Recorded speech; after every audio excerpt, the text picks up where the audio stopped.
And for this job, we're gonna need a wheelbarrow.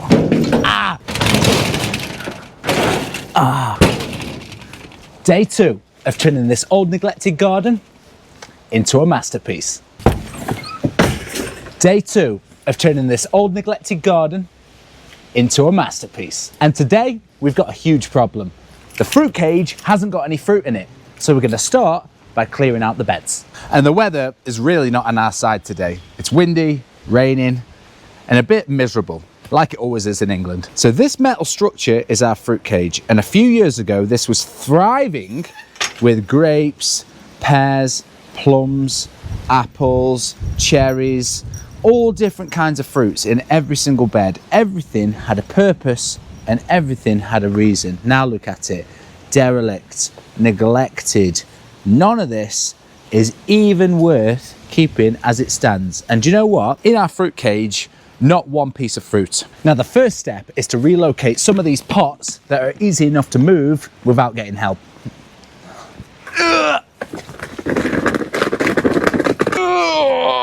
Plants and soil are bloody heavy. Before this got abandoned this way, this was a memorial tree, which is really important. So with the finished design of what I do, I want to incorporate this into the finished project. My actual idea for this fruit cage is completely different to what it is now. It's a metal structure that is screwed into the ground, which is very, very sturdy. Every corner is braced and is sturdy like that. We do a lot of barbecues here.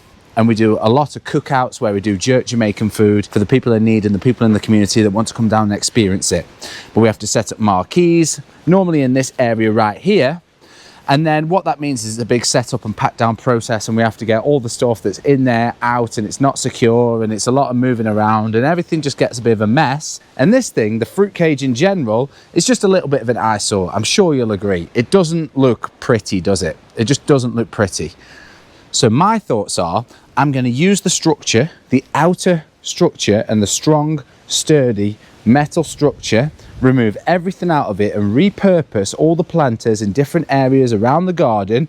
And then I'm going to turn this structure, clad it in wood, make it all look like a tiki bar, and then make it into an outdoor cookout area that can house the barbecues, have sanitized kitchen sides, a space for the electric barbecues, the hot griddles, the plates, and then make this into an outdoor kitchen area to be able to provide all the local people with beautiful burgers and food, and most importantly, jerk chicken. It's going to be called the Cookout, the Jerk Station, haven't decided, Project Derby Burger Town, I don't bloody know. If you've got any ideas, then drop us one in the comments and let us know what you think would be a good name for our cookout station and our outdoor kitchen. This might also be a really good time to subscribe. So this channel is brand new. This is the second video we've ever uploaded, and we're going to be doing more and more. This is just day 2 of turning this old garden into something fantastic. So please follow us on the line. Now, it means a lot to us. All your little comments, your likes, your shares, and those things, it takes 2 seconds for you.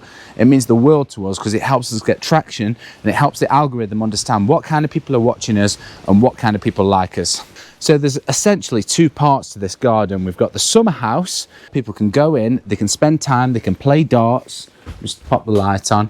They can sit around, they can play music, they can play darts, they can do arts and crafts, and they can also play on the guitar, ukuleles, whatever it is that you want to do. That's what this space is for. We've got disability access ramp, and then that garden up there is all meant to look nice for the public as well. We're going to put benching and seating here and redo these benches so it's all like that. So, and this will be the outdoor kitchen.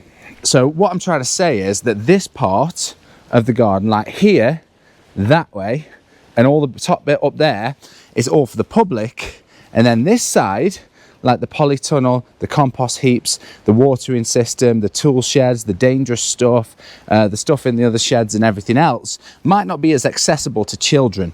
So what I'm thinking is coming up with a divide to go down the middle. And luckily, right here at the edge of the summer house, pretty much lines up very closely with the edge of that fruit cage, which is soon to be the outdoor kitchen. So what I also want to do is to be able to get a fence or a barrier or something. Obviously those benches will then go over there, but a fence or a barrier or something, and not only from a health and safety perspective, when people do come down for events, that it all looks nice, and then I can carry on the artwork. So we had a brilliant artist come down and do this bit here, and it's like an animal theme, and you'll see that it goes all the way across, all the artwork, the iguanas, the snakes and everything, the butterflies and the Project Derby sign down there.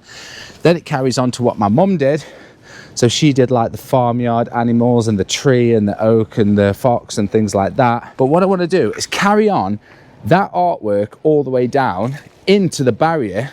Obviously the outdoor kitchen will all be clad in wood, and that's going to be like a tiki bar design. But then I want to do a split that goes right across there, and I want to carry on that artwork theme. So then that's the industrial area, and this is the public area. It's hard to see the vision without seeing the whole thing, but this garden is a hell of a lot bigger than what you actually see here, and you'll see it as this series goes on. That's what I'm thinking. So if anyone has any ideas how we can do this on a budget, because everything's got to be on a budget, reclaimed wood, reclaimed kitchen sides. What I want to do with this is, when I take all the planters and everything out of here, I want to clad this in wood like a tiki bar and have like a window and a space that people can go up to and get served. And then I want to put like a slope on top that goes up, and I want the slope to bypass this gap here and attach to this wall like that, and then come down and then put a roof on it. So there'll be a sloped roof that goes down, and then we can do water collection at the bottom. So it'll come down, and then it'll come down a pipe or something and then go into a bucket, and we can reuse that water as rainwater to be able to feed all the different plants and everything up there in the polytunnel and everywhere else, because we always run out of water when it's hot in the summer. So the more we can gather, the better. And then I'm going to take all the netting. So obviously this fruit cage netting, I don't know if you can see that, there you go. That can be reused in different areas around this garden. Really, really important that we reuse things, and nothing goes to waste. All the planters will go in somewhere else. I'm going to make another fruit cage area up there. So we're not abandoning the fruit cage idea. We're just updating it and doing it. And you saw the work I did to deconstruct the other bit yesterday. So that area there, if you can just peek through there, that area we worked on yesterday is going to reuse that netting to build a structure there more out of wood. And the fact that this is already metal, this is going to be the outdoor kitchen. A lot of words, but just bear with it because you'll watch the transformation as we go. So let's get some work done today. Hey, I've just realized very quickly that none of these beds are going to move with me alone.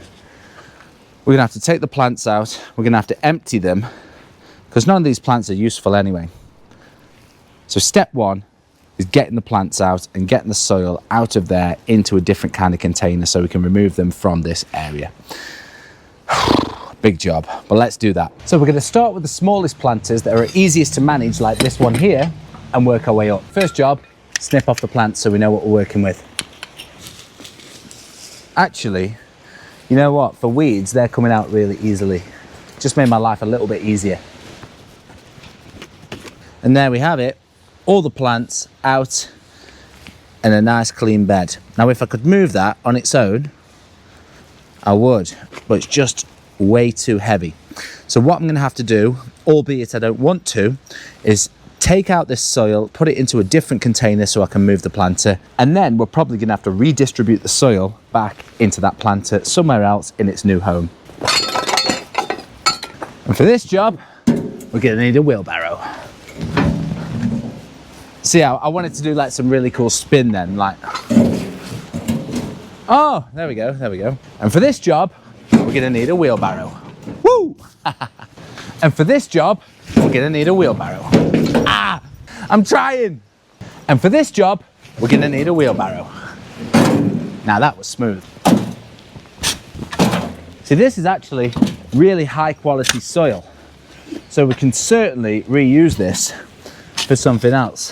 Now I know you don't want to watch me put all this mud in this wheelbarrow, so let's try another clap transition. And there we have it, a full wheelbarrow. Did that go a bit better than yesterday? Maybe. I'm working on it, okay? So it's not fully empty, as you can see, but we have filled one wheelbarrow, so we're going to go and put this out of the rain in the polytunnel so it doesn't get wet. Now I've got wheelbarrow number 2. Let's get this bad boy filled up. Just like, yeah, that worked. This is hard work. Now we've got 2 wheelbarrows full of dirt and a pretty empty planter, which now means that we can move the planter to its new place.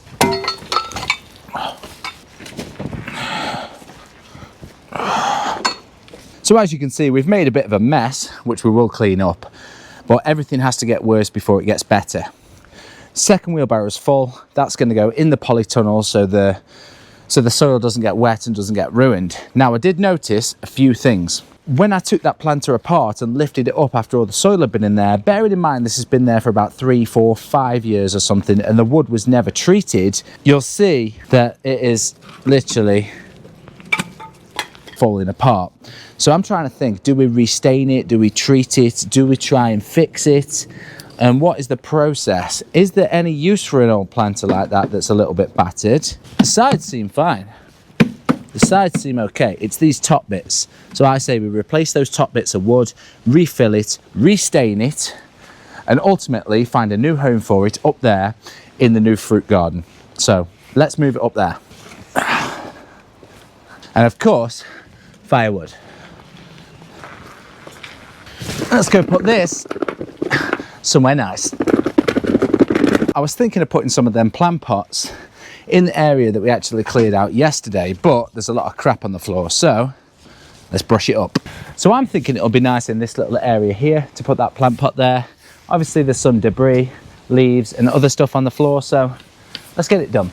Or let's try a clap transition. So now you see the mess, and now you don't. Am I getting better at that? I can't tell. Let me know in the comments. Then we're going to take this plant and put it there. You got to get the angles right with these things. So we've got a cleaned out area with a plant at the end. Now bear in mind, that is not going to be this plant's forever home. It's just temporary while we sort things out down there. Now the heavens have well and truly opened out there. You probably won't see it on the camera. And anyone who knows camera and audio equipment knows that rain and cameras and mics don't mix. I'm going to clean this up, but follow this page to see what happens next. Follow this page to see what happens next.